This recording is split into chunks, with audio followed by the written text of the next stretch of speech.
ಈಗಿನ ಕಾಂಗ್ರೆಸ್ ಸರ್ಕಾರ ಅಲ್ಪಸಂಖ್ಯಾತರ ಓಲುವಿಗಾಗಿ ನಮ್ಮ ಧರ್ಮವನ್ನು ಏನು ಮಾಡೋಕ್ಕೂ ಅವರು ಸಿದ್ಧರಾಗ್ತಿದ್ದಾರೆ. ಯುಟಿ ಖಾದರ್ ಮಾನ್ಯ ಸಭಾಧ್ಯಕ್ಷರು ಕರ್ನಾಟಕ ವಿಧಾನಸಭಾ ಇವರು ಮಾನ್ಯ ಗೃಹ ಸಚಿವರು ಸಲ್ಲಿಸಿರುವ ಮನವಿಯನ್ನು ಇದರೊಂದಿಗೆ ಲಗತ್ತಿಸಿ ಸದರಿ ಮನವಿಯನ್ನು ಕಲಬುರಗಿ ಜಿಲ್ಲೆಯ ಆಳಂದ ಪಟ್ಟಣದಲ್ಲಿ ಹಜರತ್ ಲಾಲ್ಡೆ ಮಶಾಕದ ಅನ್ಸಾರಿ ದರ್ಗಾ ವಿಷಯಕ್ಕೆ ಸಂಬಂಧಿಸಿದ ಮುಸ್ಲಿಂ ಸಮುದಾಯದ ವ್ಯಕ್ತಿಗಳ ವಿರುದ್ಧ ದಾಖಲಿರಿಸುವ ಮೊಕದ್ದಮೆಗಳು ಹಿಂಪಡೆಯುವಂತೆ ಕೋರಿ ಸಲ್ಲಿಸಿರುವ ಮನವಿಯನ್ನು ಪರಿಶೀಲಿಸಿ ಅಗತ್ಯ ಕ್ರಮ ಕೈಗೊಳ್ಳಲು ಕೋರಲಾಗಿದೆ. ಯುಟಿ ಖಾದರ್ ಅವರೇ, ನಿಮ್ಗೆ ಇದು ಶೋಭೆ ತರುತ್ತಾ? ನೀವು ಅವರ ಸರ್ಕಾರದ ಗೌರವದ ಸ್ಥಾನದಲ್ಲಿ ಕುತ್ಕೊಂಡಿದ್ದೀರಿ, ಸೆಕ್ಯುಲರ್ ಪಾಠವನ್ನು ಹೇಳ್ತೀರಿ. ಇದು ಎಲ್ಲ ಪ್ರಕರಣಗಳು ಅದಕ್ಕೆ ಆದಂತಹ ಒಂದು ಪುರಾವೆಗಳಿವೆ. ಆ ಪುರಾವೆ ಮೇಲೆ ಪ್ರಕರಣಗಳು ದಾಖಲಾಗಿದೆ. ಆ ಪುರಾವೆ ಮೇಲೆನೆ ಅಂತಿಮ ಪಟ್ಟಿಯನ್ನು ಕೋರ್ಟಿಗೆ ಸಲ್ಲಿಸಲಾಗಿದೆ. ಆದರೆ ನೀವು ನಿಮ್ಮ ಕಾಂಗ್ರೆಸ್ ಸರ್ಕಾರದ ಸಿದ್ದರಾಮಯ್ಯದವರ ಕೈಗೊಂಬೆಯಾಗಿ ಕೆಲಸ ಮಾಡ್ತಿದ್ದೀರಾ ಎಂದು ಸ್ಪಷ್ಟವಾಗಿ ಕಾಣ್ತಾ ಇದೆ. ಮಾನ್ಯ ಸಿದ್ದರಾಮಯ್ಯನವರೇ, ನಿಮಗೆ ಈ ವಿಡಿಯೋ ಮುಖಾಂತರ ನಾವು ಎಚ್ಚರಿಕೆಯನ್ನು ಕೊಡ್ತಾ ಇದ್ದೇವೆ. ಮನವಿ ಅಲ್ಲ, ಎಚ್ಚರಿಕೆಯನ್ನು ಕೊಡ್ತಾ ಇದ್ದೇವೆ. ಅಕಸ್ಮಾತ್ ಈ ಪ್ರಕರಣಗಳು ನೀವು ಕೈ ಬಿಟ್ಟರೆ ನಿಮ್ಮ ಕಾಂಗ್ರೆಸ್ ಸರ್ಕಾರದ ಅಂತ್ಯ ಆಳಂದ ತಾಲೂಕಿನಿಂದ ಪ್ರಾರಂಭ ಆಗುತ್ತದೆ. ನಿಮ್ಮ ಕುರ್ಚಿಯಿಂದ ನಿಮಗೆ ಸರ್ಕಾರ ಬೀಳಿಸೋ ತನಕ ನಾವು ಆಳಂದ ತಾಲೂಕಿನ ಹಿಂದೂ ಬಾಂಧವರು ಸುಮ್ಮನೆ ಕೂಡಲು ಸಾಧ್ಯನೇ ಇಲ್ಲ. ಆಳಂದ ನಗರದಲ್ಲಿರ್ತಕ್ಕಂಥ ಲಾಡ್ಲೆ ಮಶಕ್ ದರ್ಗಾದ ಆವರಣದಲ್ಲಿ ರಾಘವ ಚೈತನ್ಯರ ಸಮಾಧಿ ಮೇಲೇನು ಶಿವಲಿಂಗವಿದೆ. ಅದಕ್ಕೆ ಕೆಲವೊಂದು ಮುಸ್ಲಿಂ ಕಿಡಿಗೇಡಿಗಳು ಮಲಮೂತ್ರ ವಿಸರ್ಜನೆ ಮಾಡಿ ಅಪವಿತ್ರಗೊಳಿಸ್ತಾರೆ.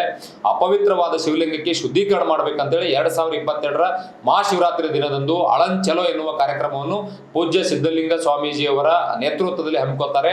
ಅದರಂತೆ ಶಿವರಾತ್ರಿ ದಿನದಂದು ನಾವು ಆಳಂದ್ ಹೋಗ್ಬೇಕಾದ್ರೆ, ಪೂಜೆ ಮಾಡಲು ಹೋಗ್ಬೇಕಾದ್ರೆ ನಮಗೆ ಜಿಲ್ಲಾಡಳಿತ ಪೂಜ್ಯ ಸಿದ್ಧಲಿಂಗ ಸ್ವಾಮೀಜಿಯವರನ್ನ ಆಳಂದ್ ಪ್ರವೇಶ ಮಾಡುವುದನ್ನ ನಿರ್ಬಂಧ ಇರುತ್ತೆ. ನಮಗೂ ಕೂಡ ಸುಮಾರು 100 ಹಿಂದೂ ಕಾರ್ಯಕರ್ತರನ್ನ ಇಲ್ಲೇ ಕಲಬುರಗಿಯಲ್ಲಿ ನಮಗೆ ಹಿಡಿದು ಇಟ್ಕೋತಾರೆ. ನೀವು ಯಾವುದೇ ಕಾರಣಕ್ಕೆ ಆಳಂದ್ ಹೋಗಬಾರ್ದು, ಅಲ್ಲಿ ಗಲಭೆ ಆಗ್ಬಹುದು ಅಂತ ಹೇಳ್ತಾರೆ. ಅದರಂತೆ ಅಲ್ಲಿರ್ತಕ್ಕಂಥ ಅಂದಿನ ಶಾಸಕರಾದ ಸುಭಾಸಾರಿ ಗುತ್ತಿದಾರ್ ಇರಬಹುದು, ಅಂದಿನ ಕೇಂದ್ರ ಮಂತ್ರಿಗಳಾದಂಥ ಭಗವಂತ ಕುಮಾರ್ ಇರಬಹುದು, ಮತ್ತೆ ರಾಜ್ಕುಮಾರ್ ಪಾಟೀಲ್ ತೆಲುಗುರರ್ ಆಗ್ಬೋದು, ಮತ್ತೆ ಹಲವಾರು ಹಿಂದೂ ಮುಖಂಡರು ಮತ್ತೆ ಬಿಜೆಪಿ ನಾಯಕರು ನಮ್ಮ ಶಿವಲಿಂಗ ಶುದ್ಧೀಕರಣ ಮಾಡೋ ಸಲುವಾಗಿ ದರ್ಗಾ ಒಳಗಡೆ ಪ್ರವೇಶ ಮಾಡಬೇಕಾದ್ರೆ ಅಲ್ಲಿ ಕೆಲವೊಂದು ಮುಸ್ಲಿಂ ಕಿಡಿಗೇಡಿಗಳು 100 ಕಿಡಿಗೇಡಿಗಳು ಬಂದು ಕಟ್ಟಿಗೆ ಮತ್ತು ತಲವಾರ್ ಕಲ್ಲುಗಳಿಂದ ಹಲ್ಲೆ ಮಾಡಲು ಪ್ರಯತ್ನ ಪಡ್ತಾರೆ. ಪೊಲೀಸ್ ಹಿರಿಯ ಅಧಿಕಾರಿಗಳಾದಂಥ SP ಅವರಿಗೂ ಕೂಡ ಜಖಮ್ ಆಗುತ್ತೆ. ಅವ್ರ ಕಾರ್ ಕೂಡ ಜಖಮ್ ಮಾಡ್ತಾರೆ. ಅವ್ರ ಕಾಲಿಗೆ ಒಂದು ಗಾಯ ಕೂಡ ಆಗುತ್ತೆ. ಕಲ್ಲು ಎಸೆಯೋದ್ರಿಂದ ಅಲ್ಲೊಂದು ಭಯದ ವಾತಾವರಣ ಸೃಷ್ಟಿ ಮಾಡ್ತಾರೆ. ನಿಮ್ಮನ್ನ ಖಲಾಸ್ ಮಾಡ್ತೀವಿ ಅಂತೇಳಿ ಅವಾಚ್ಯ ಶಬ್ದಗಳಿಂದ ನಿಂದನೆ ಮಾಡ್ತಾ ಜೋರಾಗಿ ಕಿರ್ಚುತ್ತ ಇವ್ರ ಮೈ ಮೇಲೆ ಬರ್ತಾರೆ. ಅದಕ್ಕೆ ಪೊಲೀಸರು ಎಲ್ಲ ಶಾಂತಿಗೊಳಿಸ್ತಾರೆ, ಲಾಠಿ ಚಾರ್ಜ್ ಕೂಡ ಮಾಡ್ತಾರೆ. ಅದರ ನಂತರ ಎಲ್ಲಾ ಸಾಕ್ಷ್ಯಾಧಾರಗಳನ್ನು ಪಡೆದುಕೊಂಡು ಸುಮಾರು 7 ಪ್ರಕರಣಗಳನ್ನು, ಕ್ರಿಮಿನಲ್ ಮೊಕದ್ದಮೆಗಳನ್ನ ಆ ಮುಸ್ಲಿಂ ಕಿಡಿಗೇಡಿಗಳ ಮೇಲೆ ಹಾಕ್ತಾರೆ. ಈ ಕ್ರಿಮಿನಲ್ ಮೊಕದ್ದಮೆ ಹಾಕಿದ್ದನ್ನ ಅಲ್ಲಿನ ದರ್ಗಾ ಕಮಿಟಿಯವರು ಏನ್ ಮಾಡ್ತಾರೆ ಅಂದ್ರೆ, ವಿಧಾನಸಭೆಯ ಸಭಾಧ್ಯಕ್ಷರಾದಂತ ಯುಟಿ ಖಾದರ್ ಅವರಿಗೆ ಒಂದು ಮನವಿನ ಸಲ್ಲಿಸ್ತಾರೆ. ಏನಂದ್ರೆ, ಕೆಲವೊಂದು ಮುಸ್ಲಿಂ ಇದಾರೆ, ಅವರಿಗೆ ಸುಳ್ಳು ಪ್ರಕರಣ ಬಿಜೆಪಿಯ ಶಾಸಕರು ಒತ್ತಡ ಹಾಕಿ ಸುಳ್ಳು ಪ್ರಕರಣ ಹಾಕಿದ್ದಾರೆ. ಈ ಸುಳ್ಳು ಪ್ರಕರಣ ಹಾಕಿದ್ದು ಮತ್ತೆ ಅವರನ್ನ ಗಡಿಪಾರ ಮಾಡಿದ್ದು, ಗುಂಡಾ ಕಾಯ್ದೆಯಲ್ಲಿ ಹಾಕಿದ ಪ್ರಕರಣವನ್ನ ತಾವು ಹಿಂಪಡೆಯಲು ಶಿಫಾರಸು ಮಾಡ್ಬೇಕಂತ ಒಂದು ಮನವಿಯನ್ನು ಸಲ್ಲಿಸ್ತಾರೆ. ಅದಕ್ಕೆ ಸನ್ಮಾನ್ಯ ಸಭಾಧ್ಯಕ್ಷರು ಹೋಮ್ ಮಿನಿಸ್ಟರ್ ಅವರಿಗೆ ಒಂದು ಟಿಪ್ಪಣಿ ಹಾಕ್ತಾರೆ. ಈ ಸುಳ್ಳು ಪ್ರಕರಣ ದಾಖಲಾಗಿದೆ ಕೆಲವೊಂದು ಮುಸ್ಲಿಂ ಯುವಕರ ಮೇಲೆ, ಇದನ್ನ ಹಿಂಪಡಿಬೇಕು ಅಂತ ಹೇಳಿ. ಆದರೆ ಒಳಾಡಳಿತ ಇಲಾಖೆಯ ಅಭಿಯೋಗ ವ್ಯಾಜ್ಯಗಳ ಉಪನಿರ್ದೇಶಕರಿಗೆ ಒಂದು ಕಾನೂನು ಅಭಿಪ್ರಾಯವನ್ನು ಪಡೆಯುತ್ತೆ. ಅಭಿಯೋಗದ ಉಪನಿರ್ದೇಶಕರು ಸ್ಪಷ್ಟವಾದ ಕಾನೂನು ಅಭಿಪ್ರಾಯವನ್ನು ಕೊಡ್ತಾರೆ. ಅಂದ್ರೆ ಈ ಪ್ರಕರಣದಲ್ಲಿ ಬಲವಾದ ಸಾಕ್ಷ್ಯಾಧಾರಗಳು ದೋಷಾರೋಪಣ ಪಟ್ಟಿಯಲ್ಲಿ ಸಲ್ಲಿಸಿರುವುದರಿಂದ ಯಾವುದೇ ಕಾರಣಕ್ಕೂ ಈ ಪ್ರಕರಣವನ್ನು ಹಿಂಪಡೆಯಲು ಯಾವುದೇ ಸಾರ್ವಜನಿಕ ಹಿತಾಸಕ್ತಿ ಇಲ್ಲ ಅಂತ ಸ್ಪಷ್ಟವಾದ ಅಭಿಪ್ರಾಯವನ್ನು ಕೊಡ್ತಾರೆ.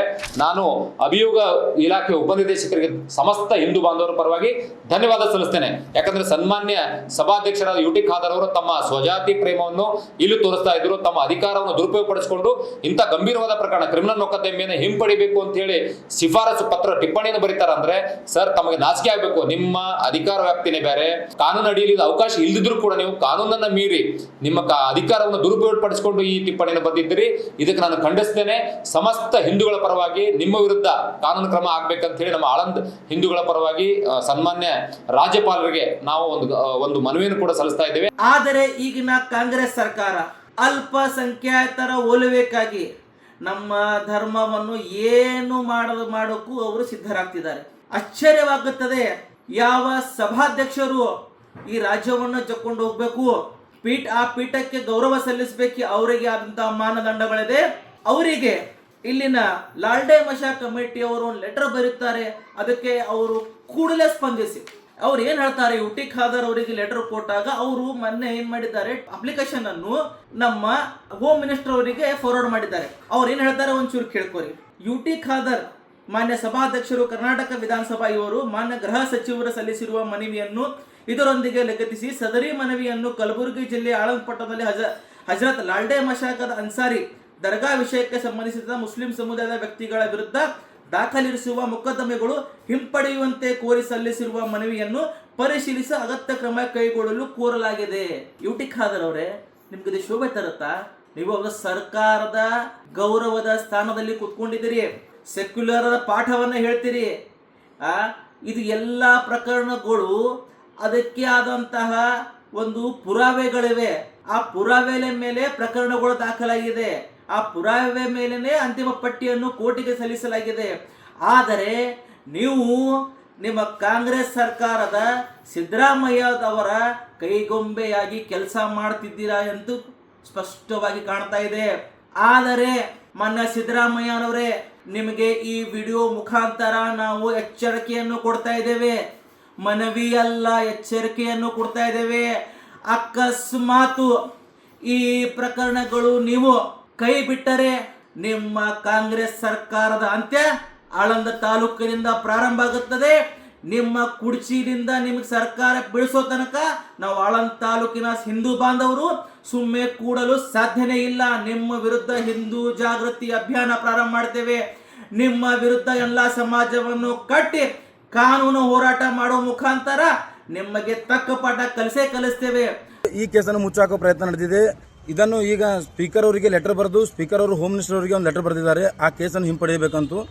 ಒಂದು ವೇಳೆ ಈ ಕೇಸನ್ನು ಹಿಂಪಡೆದಿದ್ದೇ ಆದರೆ ಆಳಂದಿನಿಂದ ವಿಧಾನಸೌಧ ಚಲೋ ಒಂದು ಅಭಿಯಾನವನ್ನು ಸಹಸ್ರ ಸಂಖ್ಯೆಯಲ್ಲಿ ಹಮ್ಮಿಕೊಳ್ಬೇಕಾಗ್ತದೆ ಅಂತ ಈ ಮೂಲಕ ತಮಗೆ ಎಚ್ಚರಿಕೆ ಕೊಡ್ತಾ ಇದ್ದೇನೆ.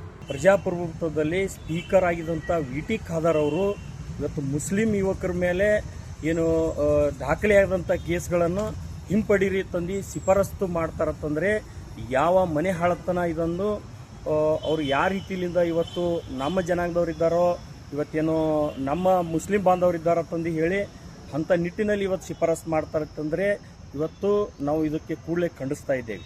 ಅದಕ್ಕಾಗಿ ಮುಂದಿನ ದಿನದಲ್ಲಿ ಇವತ್ತು ಎಲ್ಲರೂ ಕೂಡ ಒಗ್ಗಟ್ಟಾಗಿ ಇವತ್ತು ಕೇಸ್ ಕೆದೆಯುವಂಥ ಕೆಲಸ ಮಾಡಬೇಕಾಗ್ತದಂತ ನನ್ನ ವಿನಂತಿ ಇದೆ. ಯಾವುದೇ ಕಾರಣಕ್ಕೂ ಯುಟಿ ಖಾದರ್ ಅವರು ಹೇಳಿದಂಥಕ್ಕೆ ಇವತ್ತು ಇಲಾಖೆಯವರು ಶಬ್ದ ಆಗಬಾರ್ದು. ಆ ಕಾನೂನು ಚೌಕಟ್ಟಿನಲ್ಲಿ ಏನು ಇವತ್ತು ಹಲ್ಲೆಗೆ ಒಳಗಾಗಿದ್ದರೆ ಅವ್ರ ಮೇಲೆ ಶಿಸ್ತಿನ ಕ್ರಮ ಆಗಬೇಕಂತಂದು ನನ್ನ ಮನವಿ ಇದೆ.